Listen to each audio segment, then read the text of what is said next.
Hello and welcome back to Asia Now. In this video, I'll tell you about not a good weekend for British expats. The Philippines government works on a plan for undocumented Filipinos in the US after Trump's presidential victory. Philippines hit with the fourth typhoon in just 1 month, the latest on Pastor Apollo Cobeloy, and much more, starting with the USD to peso exchange rate. Right now, $1 is equal to 58.5 pesos. Let's jump straight into our main story. But if you're new to the channel and are enjoying these videos, take a second out of your day, hit that subscribe button, hit that like button. It really motivates me to continue making these videos. Here's our main story. Let's start off in Thailand. A 29-year-old British student attempted to smuggle 33 kilos of grass from Thailand to Amsterdam. His plan was foiled during a layover in Vienna. He had hoped to use the 10,000 euros he was promised for the run to fund his university education. Arrested with his 24-year-old girlfriend, the student faced up to 15 years in prison. However, the court showed leniency due to his financial struggles.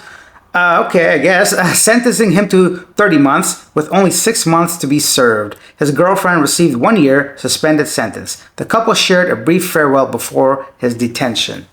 So 33 kilos across international borders, and you got 6 months. Cool. I wonder if that would be different if it was a different kind of guy, or if he was in the US. Let's stay in Thailand, and with misbehaving British peoples, 9 British tourists were fined for reckless motorbike riding in Phuket following reports of disruptive behavior. On November 7th, locals in Chalong complained about loud and dangerous riding in Klok San Road. The following day, police located the group in Patong, where they were charged with public disturbance and reckless driving. Their identities were verified and they were fined, with their details recorded for future reference. Authorities emphasized the importance of respecting local laws and promoting safe travel practices. Yes, 9 of them. Imagine, I guess young people trying to have a good time, renting motorbikes and going racing down the road.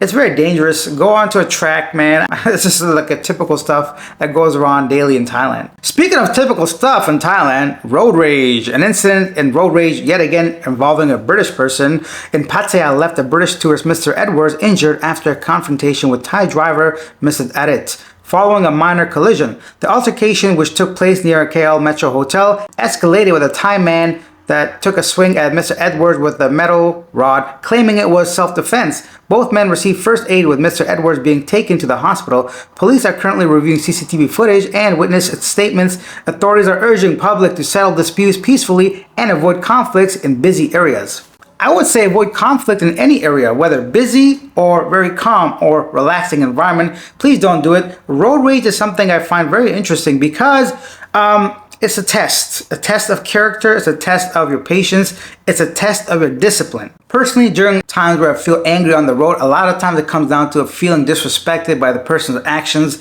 But please don't do anything, because no matter how gangster, tough, hardcore person you are, you don't know what that person is going through. You don't know what kind of mental state they are in. And a lot of times they might be carrying something in that car. You don't want them pulling out. So, I mean, just let it go. I know it's easier said than done, but I think that's the best option, So, because you don't know what kind of day that person's having, and they could really cause you some serious problems in the future. All right, last story from Thailand. Thailand has been honored as the 2025 Destination of the Year by U.S. travel magazine Travel and Leisure. Praised for its cultural richness, natural beauty, and superb cuisine, the recognition, now in its 10th year, highlights countries known for culture, innovation, and sustainable tourism. Representative from the Tourism Authority of Thailand, New York office said it confirms that Thailand's timeless appeal and famous hospitality. The magazine's focus on authentic travel and responsible tourism shines a light on Thailand's commitment to preserving its heritage. I don't know about that, about preserving your heritage. To be honest, I'm a little worried and concerned for Thailand and how hard they're pushing towards tourism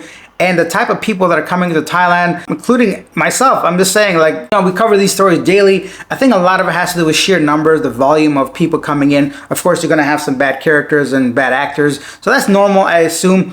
It's kind of sad to see entire cities and beach destinations being taken over by just foreigners rather than locals. I've noticed personally a lot of that.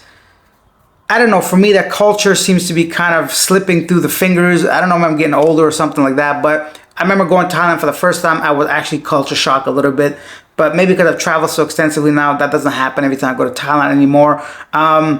Something else I want to point out is Thailand has a lot of things to do there. It's not just about the bars and the nightlife and all that stuff. If you really want to travel, it's got some beautiful places, mountains, beaches, and actual experience, which I really do like. So whether it's Thai cooking, language, Muay Thai, like taking care of animals, there's so much to do there. So I could see why it's got this recognition, and I'm happy for them. Let's go into the Philippines now. The Philippines ambassador to the United States, Jose Manuel Romualdez, will be meeting with the Philippines Council in December to discuss panels to assist undocumented Filipinos at risk of deportation under the incoming Trump administration. The meeting, set to take place months before the Trump resumes office, will focus on the estimated 200 to 300,000 Filipinos who are in the U.S. illegally. Many of them overstayed their visas. The government is preparing strategies to help these individuals, advising them to seek legal counsel or voluntarily leave the U.S. to avoid deportation. The Senate President has also called for contingency plans in case large numbers of Filipinos are deported. Trump has made mass deportation a key campaign promise. I don't know about that. I think the first steps would be to deny people coming in now.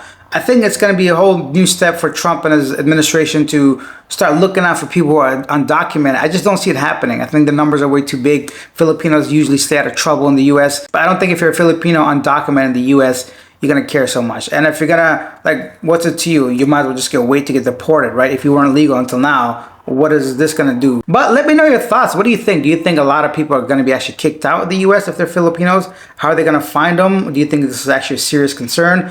Of course, illegal immigration is a serious concern. My point is, like, should Filipinos in the U.S. who are undocumented be worried about this? Do you think Trump is actually going to kick out Filipinos back to the Philippines? Staying in the Philippines has been struck by the fourth typhoon in less than a month. Typhoon Taraji, which made landfall near the northeast coast on November 10th, 2024. The government ordered the evacuation of 2,500 villages, though the exact number of evacuees is unknown. Typhoon Taraji, with winds reaching 130 kilometers an hour, comes after the previous cyclones in October. And there, once again, a reminder that the Philippines, I believe, experiences about 20 typhoons a year, so it's devastating. You know, a lot of us, we don't really experience it. I know I haven't been through any of that just based on the geographical location I'm in, usually within like most central areas, but yeah, it must be really tough for those living in the Philippines. And just a quick update on detained church founder Apollo Corbaloy. He was granted medical furlough due to an irregular heartbeat, the Philippines National Police said on Monday.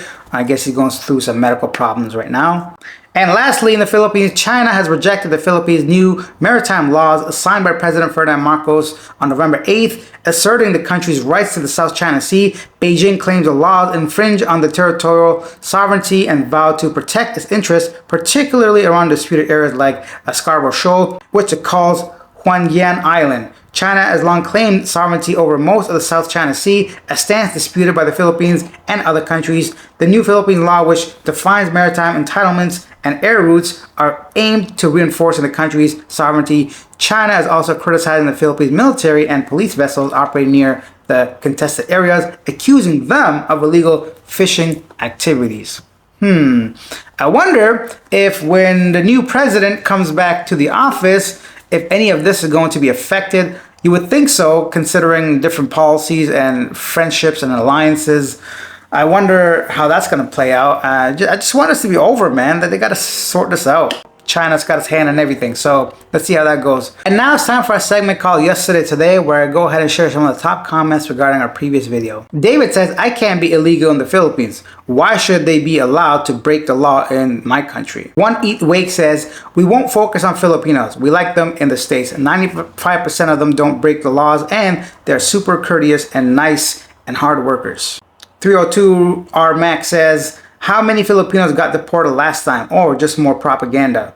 Yeah, it's true. I mean, I didn't hear much about that last time. Then again, I wasn't really following the news like that. I mentioned this earlier to you guys. I don't think it's going to be a problem. I just think it's, nothing to really worry about, I think. And lastly, STE Car says, having legal immigrants is great, but it's not fair for illegal immigrants to be treated like they did nothing wrong. It's not fair to everyone who did things the legal way, like my wife and my mother-in-law, who had to wait 5 years to become a U.S. citizen, which she had her oath taken today on November 8, 2024. My wife had to wait 3 years to become a U.S. citizen. It wasn't cheap bringing her here as an immigrant, but we did it the legal way, which is only way. Nobody should be rewarded for entering any country, and the first thing that they did when they entered was to break the law. Enough is enough. Let the deportation begin.